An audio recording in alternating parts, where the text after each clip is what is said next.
Hi everyone, how are you? I am Lola Loustaunau. I'm an assistant professor here at the School for Workers, and today I'm really excited to be with Tyler Daguerre, who is a barista, law student, but more importantly, the co-founder of the Independent Organizing Network.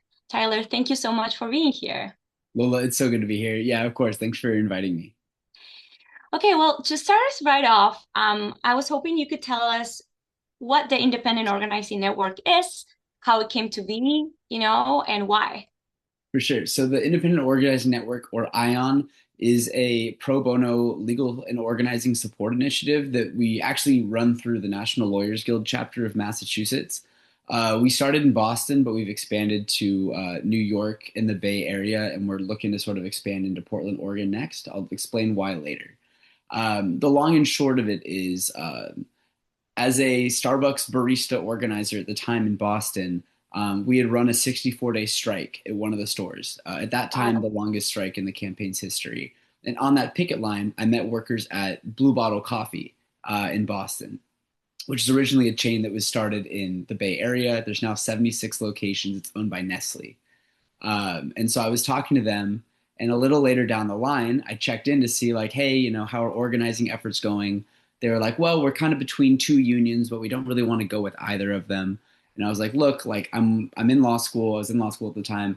I can help you with any of the sort of NLRB navigation process, and I can also help you with like the basics of organizing. And if you need an attorney, I have friends who would be willing to help you out as well. And so that became sort of the basis of what became Ion, which we started supporting the Blue Bottle campaign, but then we got other independent campaigns reaching out wanting legal support and organizing support. So we just kind of built our network out for that. And our whole motto is that we want to teach people from the first OC meeting to through a contract how to organize an independent union, and provide as many resources as we can for them. Wow, that's amazing. And I love it how it came out of your own organizing experience and like the outreach of other workers who are trying to figure out on their own, like through like self-organizing what they wanted to do, right? Yeah. So I guess like my next question is a little bit like digging a little bit deeper about like, yeah, how's this like kind of worker to worker organizing looks like? Because of course, like we say supporting and like, like you can always get materials online, but how is Right. this support look like? How are you building this like volunteer network? Yeah, so this kind of builds on not only, like you said, my experience as an organizer, but also my experience as a law student. So a lot of like law student opportunities were kind of hard to come by in the labor and employment sector. And so one big thing that we do is we collaborate with different law schools, namely like CUNY, NYU, BU folks, Northeastern folks, and then Berkeley students as well, among others. But as far as like established programs, that's where we're at. And the main priority is to work with students to do research and build trainings, training specifically for workers, for everything from wage theft to unfair labor practices to, filing discrimination charges, teaching workers specifically how to do this themselves, so that then they can teach other workers on the campaign how to do it as well. So, for example, say there's an unfair labor practice issue, the boss is union busting in some way. First session, we'll train the workers on, how to identify ULPs, what the difference is between an 8A1 charge and 8A3 charge, et cetera. And then we'll teach them how to go through the NLRB website and file.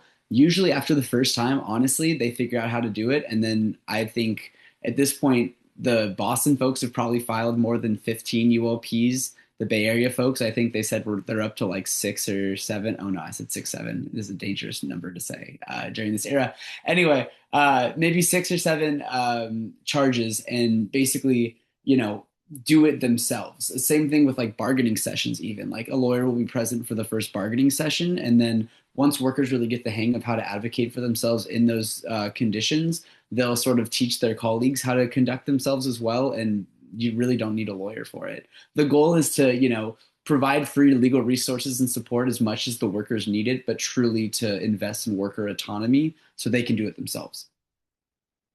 So in a way, you're like combining like two needs, like organizing tools, but also like knowledge of like labor and employment law that it's like, Yeah. generally lacking, or, we're always saying that there's not enough lawyers, and that they're expensive, right? So if you're in a bigger union, you might have more resources to get legal advice. But if you're like a new campaign that is just starting and hasn't been able to gather interest of any bigger union, maybe you Right.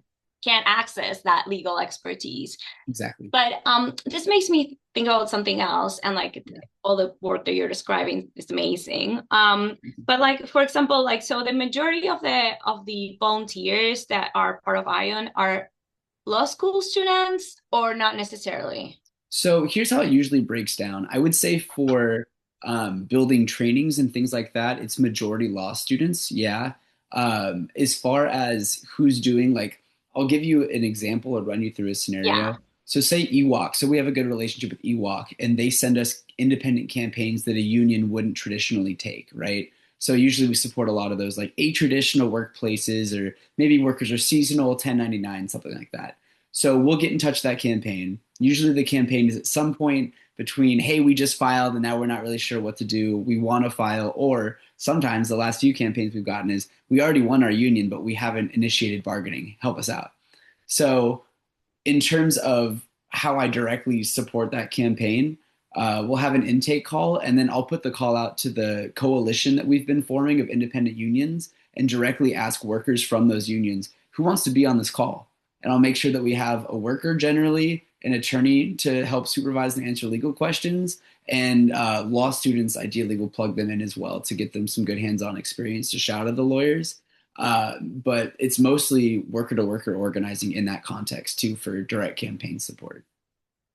That's amazing. Oh my God, I have so many questions. It's been Okay, working so well, dude. I I'm can't not gonna believe try how to well it's been I'm working. gonna Yeah, try to for sure. organize them in my head. So I mean, this might come off a little disorganized, but No, fire away. It's okay. I'm all over the place anyway, so you're fine. so I guess one of the things that I'm wondering is, like you mentioned Ewok, and I guess Yeah. that was one of the things that I was curious about is how like those models combine what Ion is doing and Yeah. what Ewok is doing. And for those who don't know what Ewok is here is the Emergency Workers Organizing Committee that came out of the pandemic, like and like mostly people who are either involved with the Bernie campaign or part of DSA and in connection with the UE, they started this space in which volunteers with organizing experience, more than anything from like the Starbucks campaign, but also, you know, all over, um, support workers who are in their initial stages of trying to organize generally and try to either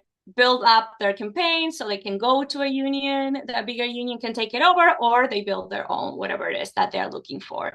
But it's also very volunteer based and very much online, right? Like there's a reliance on digital tools to be able to do this like kind of nationally. And it seems like Ion is doing something similar, but I guess like not necessarily the same, right? It's like Yes. somewhat complementary.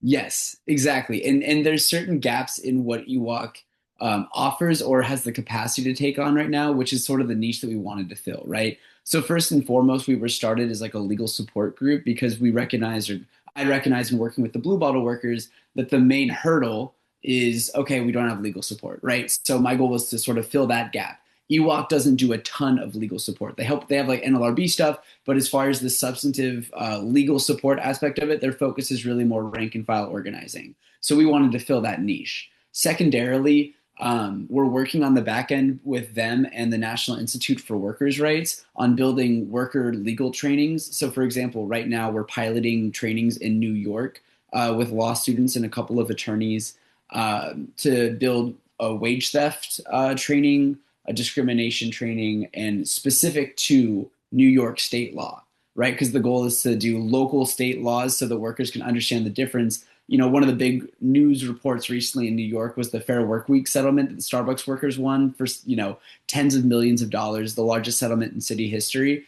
Well, We want to educate more people on what Fair Work Week laws are in places like New York and San Francisco that have them, but also, you know, to teach people in areas that don't have them why these are beneficial and like how they could potentially utilize them. But not just Fair Work Week. You know, New York has specific protections that are more significant around First Amendment in organizing, which is, you know, surprising or people may not know that. Section 201D of labor law out there. So it's like teaching workers their localized sort of niche protections and teaching them how to directly navigate their local systems is kind of our big prerogative. And we're going to start piloting those trainings when they're done with EWOC campaigns in the New York area.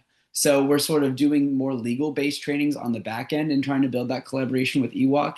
And also, since EWOC does tend to hand their campaigns off to established unions once they win their election, we take the independent campaigns that sort of don't know where to go after that. So those are sort of the gaps that we fill and collaborate on. That's amazing, and I'm glad you bring up like kind of this localized support regarding legislation Yeah, because like just thinking I did this like Oregon has also like a statewide like fair week like law, yeah, but what we found like and it can be an amazing organizing tool, but at the same time a lot of folks don't know about it. Workers don't right, know about it. They get confused like and there was no budget in the passing of that bill, which happens a lot, right. and providing resources to like the Bureau of Labor, for example, to give information. So like you're actually Right. not only filling up like a void left by unionized, like bigger unions or even like EWOC, but also the gap left when agencies don't have the resources to actually do education regarding Exactly. legislation. Exactly. And Yeah, so we're that's trying to amazing. cover a lot of that ground and That's also a lot. and we have like literally no funding. I can't stress this enough. We just got started as a guild initiative, like kind of with the mission of making this happen. So it's like I graduated law school, but I'm still a full-time barista, also doing this full time. We're in the like grant writing phase, but that just means we're looking for grants. But like we're kind of doing this out of out of the grit of our teeth. Wow. So it's like wanting like I say that to say that like we're trying to scale this out as much as possible, but there are so many areas that we want to fill and expand into, and that's why collaboration with these other organizations like EWOC and the National Institute for Workers' Rights have been so helpful. But we want to keep growing, right? And I think to do that, we have to expand at least our volunteer base. But the goal is to figure out something with like grants and donations. I don't know anything about that. Money's weird.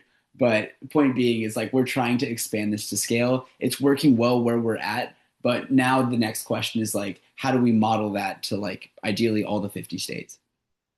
Yeah, which is like a daunting task. And this Yeah. brings me to my next question, which has to do a little bit with this like volunteer like base organizing Yeah. because I find it, it's super compelling. At the same time, it presents limitations, right? Because who can volunteer their time?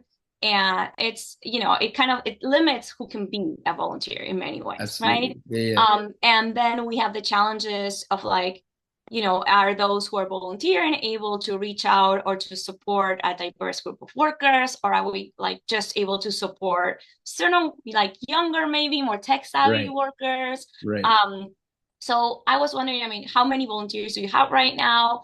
And like how you're addressing all these challenges because it's a lot of, I think people call it donated labor. I want to say free labor, unpaid Yeah. labor Yeah. that you're all Absolutely. undertaking. And like, I don't know, there's a sustainability question here too. Yeah. I'm so glad that you addressed that because that's literally where we're at. Yeah. So like I would say on one hand, I'm certainly feeling like, oh geez, I gotta make something happen here, right? So I'm going down from 5 days to 4 days at Starbucks. And I know I probably want to take the bar exam, but that means time off of work, et cetera. And like, really, how important is that right now compared to the base of volunteers we have, right? So to talk volunteers, I would say in our network, we probably have about 20 to 30 attorneys loosely. I would say for people who really show up, about 10 solid attorneys for sure. And then as far as law students go, as I mentioned, we're at like about 5 or 6 different law schools. That I would say is the most plentiful group to pull from because law students have a real interest and passion for this work. Of course, what you gain in passion, you lose in time because law students are also very busy. Same with attorneys. And I would say, as far as our network of independent union organizers, right now, our little group chat that we have for the coalition we're building has about 30 people in it. And I would say, of that, there's probably about 10 to 12 people who are consistent on that. So the numbers are good there for people who can volunteer on an individual basis. As far as internally, I would say we have about 5 or 6 people inside Ion who are doing really incredible, like consistent work. I would shout out Kyla Clay, who's been really amazing on the administrative and training end. She's been doing a lot of our social media. She built our website. She's been working with students doing trainings in Boston. She just helped facilitate and put together a panel that we did in Detroit for the National Lawyers Guild Conference. She's been doing awesome, and she's been, with me since we've been together organizing since the Starbucks days. That's how we first met. So she's been awesome. And then also Josh Wilner out here is the person who's been building the law student program, and was the first one to start it at Berkeley, and is now kind of running it full time. I would also say that Nick Adams. Hold on. I don't know if I could say publicly everything he does because he does work for a firm. But anyway, I would just shout out people like Nick Adams, Heather Ramirez, and Abby Freerick for being awesome individuals and people. I just want to put that out there. They're very cool and have been very helpful to Ion in many ways. But point being that we can always use more volunteers, and that's certainly something that we're looking for as well. And in terms of sustainability, we want to do the fun things. It's like the bread and roses concept of like, we want to have our roses too. We want to start doing law student internship programs, right? Like we want to start having opportunities for workers to get paid. And that's something that, as we're building the National Coalition of Independent Unions, which the CIU already exists in Portland, and we're trying to expand that out nationally, we're looking at incorporating as a 501c5 entity and actually hiring workers to do part-time organizing. So that's sort of a way to mitigate some of the volunteerism.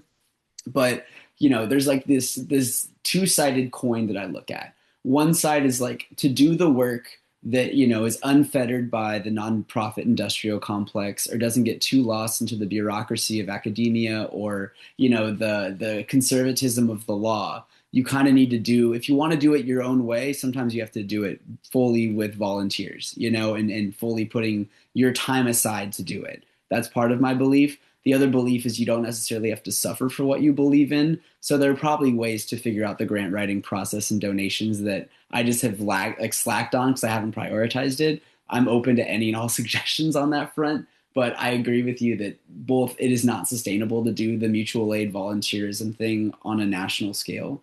And so that's kind of the main thing I want to get out from under. But it's also like, to me, that is so not important compared to the work that we're doing. You know what I mean? So I'm open to any and all suggestions on that, but it's hard to prioritize money and sustainability when all you care about is organizing. But I get the gist. Well, I mean, I think what it's interesting, and there's like a couple of things that I'm thinking as you were talking, and like not an ideal time, unfortunately, to see That's the grants. other thing. But Yeah. no, I guess I mean I have like several questions. One, I mean, of course, like you just described a very small team that is like trying to cover a lot of like geographical ground and a Yeah. lot of different topics and different roles, which seems like a lot, right? And like the question is like, yeah, the recruiting of law students seems to be easier than the recruiting of already established lawyers that can Right. work for you.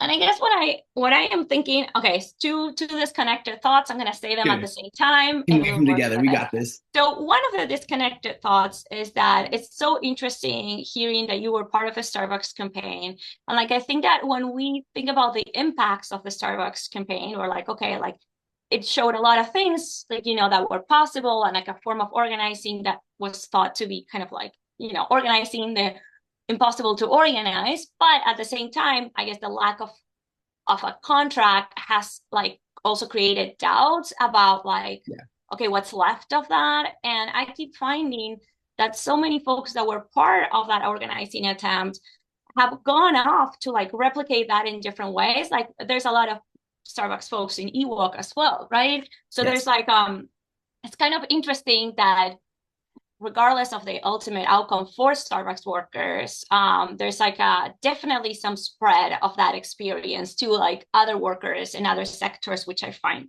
amazing. Yeah. In of itself, right? Regardless, I mean, we want a contract for Starbucks workers, but Of course. that's amazing.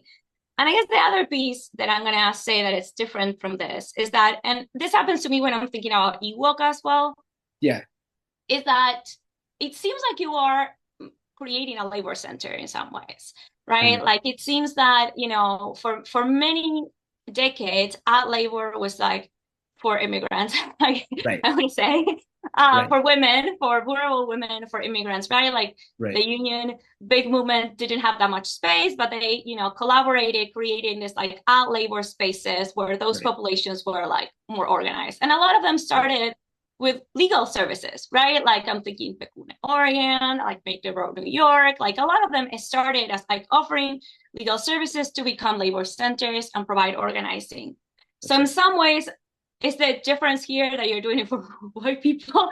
Or what I mean? Or like Yeah. is something really that different from like, I guess, new, more digital labor centers? Yeah, yeah. I would say that both like what I've found in doing this work is that the umbrella of independent unions, and I think it does brush up against a lot of things, especially right now, like the CIU, and I'm not sure if you're familiar with Familias Unidas en Justicia in Yes, Washington. yes, I They're an am. Yes, independent farm yes, worker union, right? yes. And so they're someone that like their work we really admire, and they have a close relationship with the Coalition of Independent Unions in Portland. They're not technically a part of the CIU, but there's a lot of like overlap and solidarity organizing out there. And so something that I've both learned from them and also have seen just in the work that we do and the sort of campaigns that we get is that we get a lot of people, again, as I said earlier, who aren't traditional W-2s a lot of the time, right? Who, especially as we're seeing a changing landscape with the gig economy and different classification of workers, seasonal employees, 1099 or 1199s, like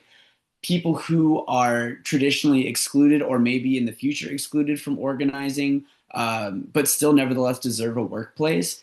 We want to fill that niche, right? And it's similar to even if they are what we would consider like a ripe workplace for organizing, sometimes unions, for one reason or another, doesn't want a small shop, right? They don't want a particular type of shop that doesn't fit their interest as a union, right? So it's like being able to fill those gaps and those voids truly the goal too is to make sure that we're being as accessible to all workers as possible. I want to make sure that we're prioritizing like translation services and being able to advocate for any basically the motto here is like no worker should be told that they can't organize, right? And we're sort of taking any and all callers here. So it's like maybe we don't know the first thing about for example, resident assistants at a college, right? We had someone reach out recently. Maybe we don't know the first thing about that very niche classification that changes pretty much every year, right? As far as organizing those workers and if they're classified as employees. But damn it, either way, you deserve a union, and we're going to figure out how to support you and organize alongside you, right? So we want to fill that gap, especially as we recognize the changing labor landscape. And we recognize that, like, seasonal workers and largely immigrant workers have always been at the margins of labor, right? And basically, that logic, the sort of imperialist logic of the chickens coming home to roost, we're starting to feel that and see that throughout the economy now. Everything Yeah. is being gigified, right? White collar workers are turning to blue collar workers are turning to independent contractors, and everything is sort of being pushed downward into that like gray area of employee classification. So we sort of want to get a jump on that and recognizing that perhaps unions currently are not meeting that moment, we want to fill that gap as well. Yeah. Yeah. And there's challenges, right? Because like unions usually need to make the choices of like, what are we prioritizing, right? And there's different Right, like agendas of like where the organizing is happening and where not. And like, right, different unions make the decisions in different ways, right? But it is true that, yeah, that yeah, like I kept thinking, is this just a labor center? But like right. different. So there is definitely an overlap there, or like a continuation, if you will. And I Absolutely. like what you were saying is like meeting the moment of this like really change labor landscape. Right. One of the main things that we focus on too, other than our research, which I know I've reached out to you about, is the post NLRA project that Yeah. we have. So that's a big research project. We've already done the first volume of it, which really covers the context of the changing labor landscape and what's happening with the National Labor Relations Act and just in general, like the way that the neoliberal agenda has sort of completely undermined and eviscerated workers' rights and protections and where that's heading. The second volume that working on is really talking about workers who already exist outside of the margins of the NLRA and what lessons we can take from their organizing strategies and adopt that into a more cohesive model for independent organizing and just organizing in general. And one of the groups we interview is Familias Unidas en Justicia, but also like trying to take a page out of the playbook of like campaign workers who are seasonal, right? The federal workers struggle right now. as you know, because we reached out, like the Act 10 struggle in Wisconsin, like learning from all these different struggles, because it's like these people have been through it before. This is not new, right? And also wanting to, similarly with the New York trainings, replicate and offer these legal trainings to worker centers as well. So that's sort of another priority that we have. That's amazing. Okay, one last question before I open it up for any questions from the Yeah, audience. yeah, for sure. And please, audience, if you have any questions, I think you can write them in the chat. So hopefully you can do that, or you can raise your hands later. But Taylor, so tell me about one campaign you're working on right now that you can share that you're really excited about. Okay. That's a really good question. Let me think. Let me think about who I'd really like to highlight right now. Let's see. Okay. I okay, there are a few that I think are worth mentioning. Um, I think one in particular is unique in the sense that uh, they're the largest. Okay, I don't know how much I can say, but they're Yes, say a whatever you large, can. I know it's sensitive information. yeah, they're a large international fast food chain that is mostly present in one country that is not the United States, but has been rapidly expanding in the United States. And they're the campaign most similar in terms of the Blue Bottle campaign, in terms of like existing in very particular municipalities and metropolitan areas, which makes it ripe for organizing regions of workers. A lot of the workers from which this fast food company has its national origin are of that ethnicity and nationality as well too. So it makes for a really interesting sort of international struggle Yeah. and sort of connecting the localized issues that they experience as immigrant communities in America and connecting with the international struggle that we see. And not for nothing, they are also a country that has been largely impacted by American imperialism, which which country hasn't, but there's significantly is still very relevant today. So to connect those two struggles is something that we're really eager about, and the potential for it, since the company itself is expanding largely and their model is just not sustainable for workers. To be able to throw a wrench in that is something that we're really looking forward to.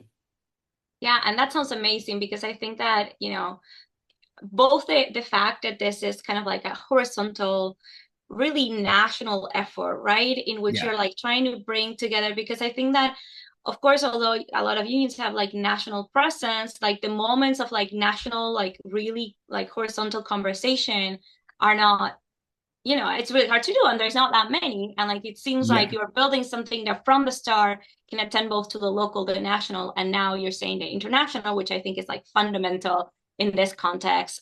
So that's like it's really It's amazing to hear. simultaneously important to be hyper local in terms of community solidarity, right? And like your chains of connection so that you can really have a solid movement locally, but also to connect that struggle to, yeah, national and international sort of choke points, or else what are you doing? And ideally industrial choke points, but something that I think I had found is a limitation of currently established, or what we call business unionism, is sort of an unwillingness sometimes to come across the different industries and form connections. Sometimes it can be very territorial. So we just sort of wanted to break that down, and that's a big priority of the Coalition of Independent Unions too, is to organize across industries and choke points. Which again, yeah, another thing that I found substantially important, right? And I think we need to start organizing cross sectors, within sectors, across companies, right? Like sectorally. So there's a question in the Q&A that I just want to ask. Andrew is saying that you mentioned the necessity of building independent unions in non-traditional employment spaces Yeah, because many established unions aren't equipped or don't prioritize that organizing. that's But right. do you think independent unions have advantages even for workers in traditional workplaces? And what are your thoughts on this? So I'm careful to respond to this because, I mean, careful is in I'll say whatever the hell I want, but also careful in terms of intentionality, right? So I want to be intentional in saying that I don't think independent unions are something that we should replace existing unions with. I don't think we need to reinvent the wheel. I view independent unions in a similar vein of like, internal reform caucus organizing, in terms of we represent an external pressure of rank and file militarism that models what we want labor to be, right? It's not to replace the existing, unions that exist. It's to hopefully kick their butts into being better at organizing and also supporting reform efforts internally, right? So in terms of traditional workplaces, yes, absolutely. I think that what can be gained from organizing an independent union is if you truly believe in the power of the rank and file and you and your colleagues are willing to organize together to make that happen, it can be so much more impactful. I mean, just to share my own experience on that, like a lot of, again, sometimes even things we take for granted in independent organizing of like the workers, like the Blue Bottle workers out here just went on strike last Saturday because the company unjustly fired their workers. They just had a ratification vote of all their colleagues, and they just hit the line. No other questions, no other issues, no other considerations. Like to have the freedom to just file a ULP or go on strike whenever you want, based on the consensus of your workers, is something that sounds like common sense, but in a lot of unions, you can't just up and strike. You can't just up and file a ULP, right? So that kicks ass.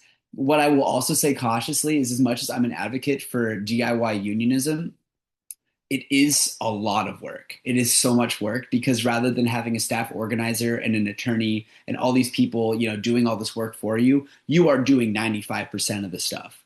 We have the campaign organizing support, we have the law students, we have the lawyers to chime in and to help you out. But that doesn't mean you're doing the day to day, right? And that also means if you're filing an actual union, like a nonprofit, you have to file LM1s, right? You have to incorporate, you have to run a bank account, you have fiduciary liability, you have all these things that you wouldn't normally have to do as a just union steward. You know what I mean? So, absolutely, there are advantages, I think, especially in terms of the quickness with which you can attack your boss and have real rank and file power. That is all awesome. But if you're all burned out and don't have time to run the union, it will not succeed. Well, I think we are at time. Oh, I just thank. want to Oh, say, I know, like I think that you just gave us so much to thank, Tyler, and I'm so excited about this effort and where it might lead. And we hope to hear from you. We'll bring you back in like several months to see how things are going that would and be keep the awesome. conversation going. Thank That you would be so so much for your cool. time. Thank you to everyone who is listening today. And yeah, I think that's it. Thank you for having me. If you guys are interested, you can go to poweredbyion.com too to see more about us or to contact us. That's pretty much my only pitch. Other than that, and we'll Yeah. have volume 2 of the post NLRA project coming out hopefully in the next couple months.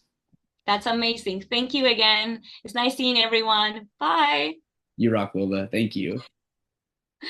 Bye.